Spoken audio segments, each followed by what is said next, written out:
Hello and welcome to Pretty and Practical. My name is Fiasco. Today I'm going to be showing you how to build this villager breeder train station behind me. The first thing that you'll notice about this build is that it's quite large for a villager breeder.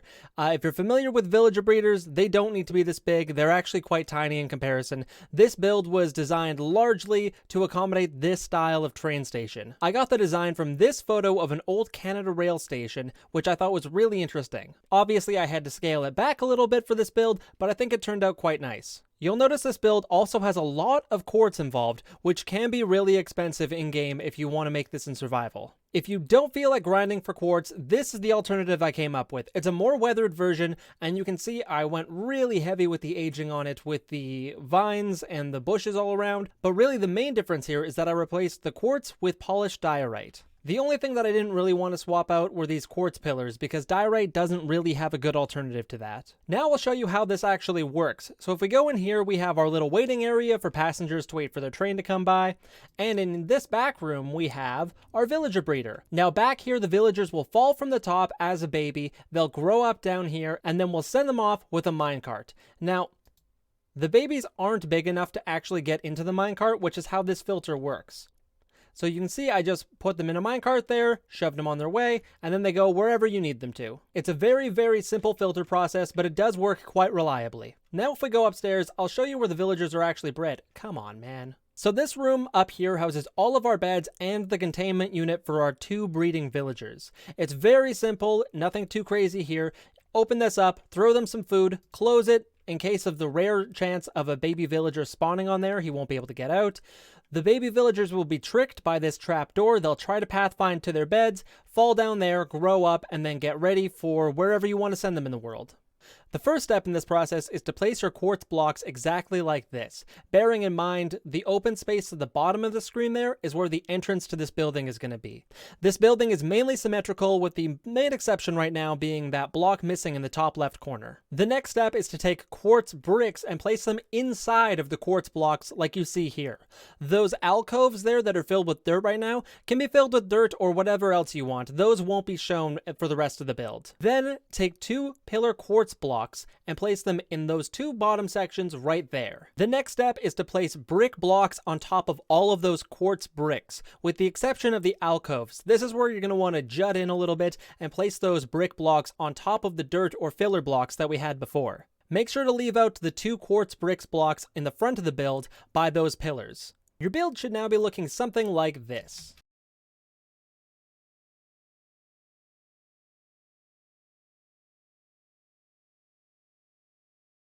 Our next step is to raise these pillars up so that they're a total of 5 blocks tall, just like that. Once those pillars are brought up, you can go ahead and bring up your brick blocks to that same height. This is also the part of the build where you're going to want to punch out windows. I decided to put 2 in the front and just 1 in the alcove in the back. Once your windows are where you want them, put a line of bricks right across the top there and fill in these 3 spaces with quartz pillars. Then come to the front of your build and punch out these 2 spots right here. Now we're going to work on our entryway. For underneath your doors, you can put whatever you like. This is just an example of what I thought kind of suited the build. You can really put whatever you like there. For now, I'm just going to put 2 polished andesite, and then we're going to put our doors on top of those on this side of the block, the back side.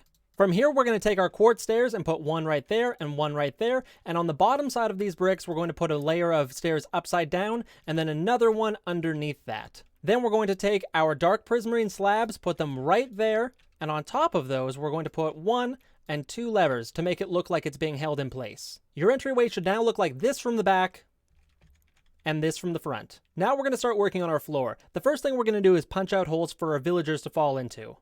So if we come to this window here, line up with the center of this alcove and go 1, 2, 3 in, and then 1 to the side, punch down there, 1, 2, 3 blocks. And then the same for this block right here. Now we can replace this top layer of grass with dark oak planks. Once you've replaced the back layer and this point up to right here, right by our hole, you have a choice to make. Now you can place barrels in like so, and this is going to have tracks on top of it later. It's not totally necessary. I just think that it makes the railroad tracks look really nice on top of it. You can see that the lines on the barrels kind of give the tracks a little bit more depth, and I think it just adds a little something to the build.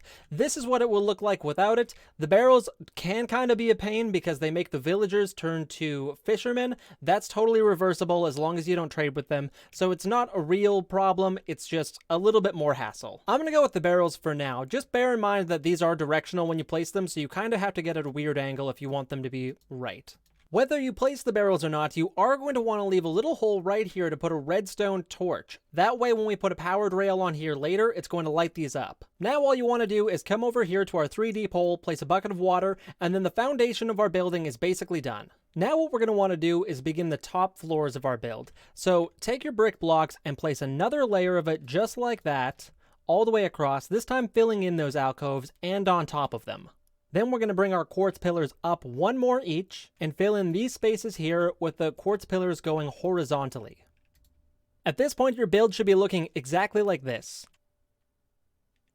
Now we're going to take quartz stairs and put them upside down along this entire top layer. When you get to these corners here, place them facing the building and then place another one that way and they'll connect automatically like that. Same when you get to the corners right here, you place one here, here, and then diagonally there, and they'll connect automatically. Now we're going to install the second floor of our build. Come to the top and start placing smooth quartz slabs just like this. At this point, the top of our build should be looking just like this. The next thing you're going to want to do is place brick blocks in these positions right here.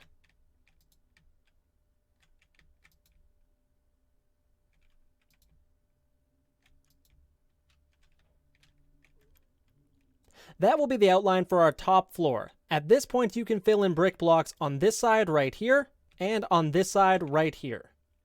Go ahead and bring these up to be 3 high. Now go to the top of that wall and connect another line of brick blocks here and here. Now we can fill this bottom line in with brick walls. Now you can install a few windows. Repeat that same process on this side of the build. Now we can repeat the same process with the quartz stairs that we did on this side here. Just go around and place them upside down along the whole thing. Once that's done, we're going to add a whole layer of half slabs to the top roof of this. So start on top of your bricks and then just extend that out across the entire surface area, not covering up the quartz stairs.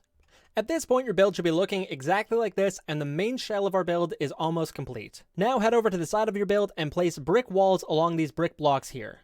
On this first left-hand side, you're also going to need a place for a door. So come on in here and break the 2 center blocks here, and we can place a door.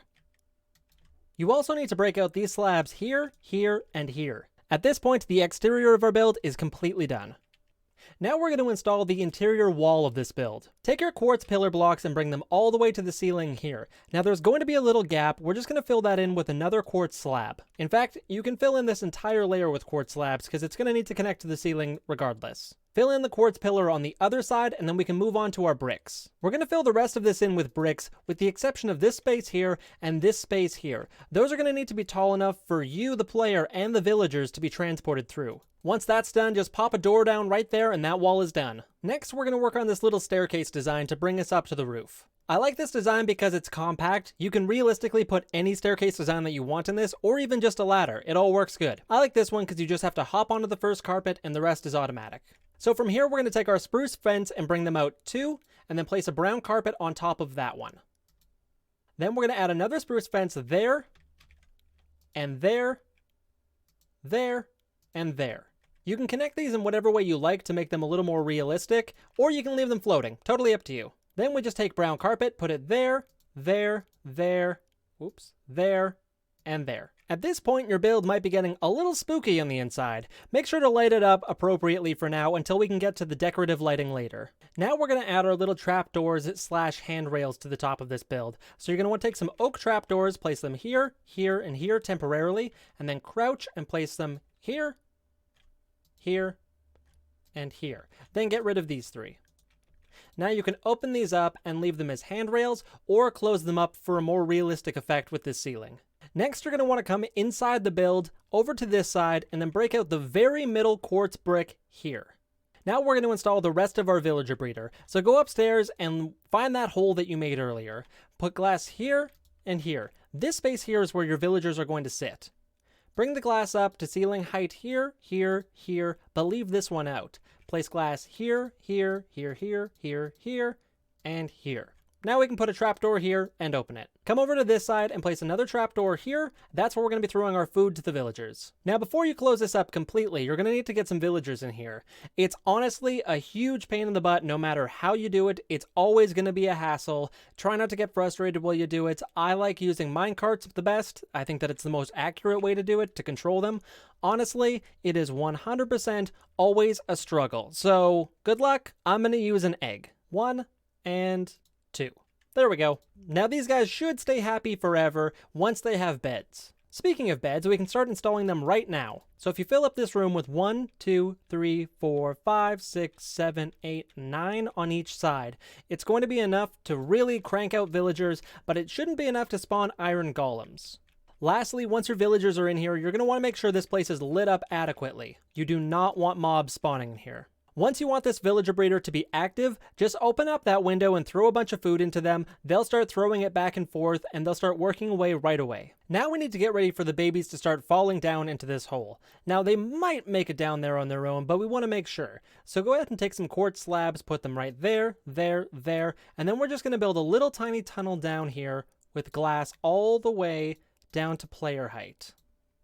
At this point, we're going to connect our rails. So we need to put a little block there, a dispenser facing the player this way, a button on the side of it, can be whatever button you like, and then 2 powered rails right there, and then 2 more, and then some rails going that way. If you click on the barrels, it'll open their inventory. Make sure to crouch first.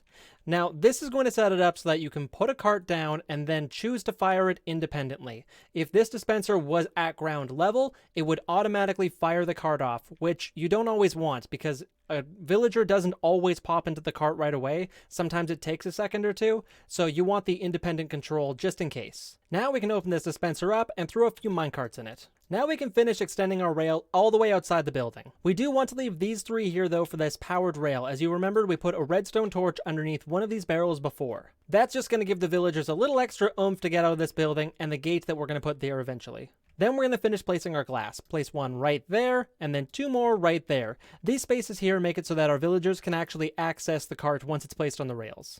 Our build is now 99% complete. The only thing left to do on our build is decorate the interior. Now, instead of taking you through and showing you every single decoration of mine and exactly where to place it, I'm just going to do a quick walkthrough of my build so that you can see the vibe that I was going for. Now, everyone's vibe will be a little bit different, and I really do encourage you to strike off on your own and see what you're capable of interior decoration wise. If you don't feel like getting creative with it, that's okay too. This is a good template to work off of. Feel free to copy it if you like.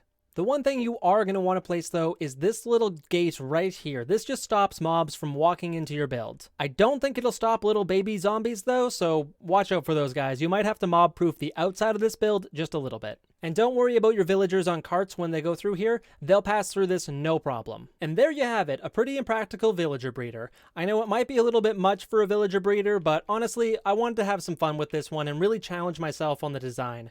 It can be a bit daunting, I know, when you're looking at a build like this, but really this should just maybe hopefully inspire you to try something new on your own. It doesn't have to be exactly like this, but there's no harm in trying to pretty up something that's typically kind of ugly, like a villager breeder. Until next time, my name is Fiasco. Thank you so much for watching. Catch you in the next one.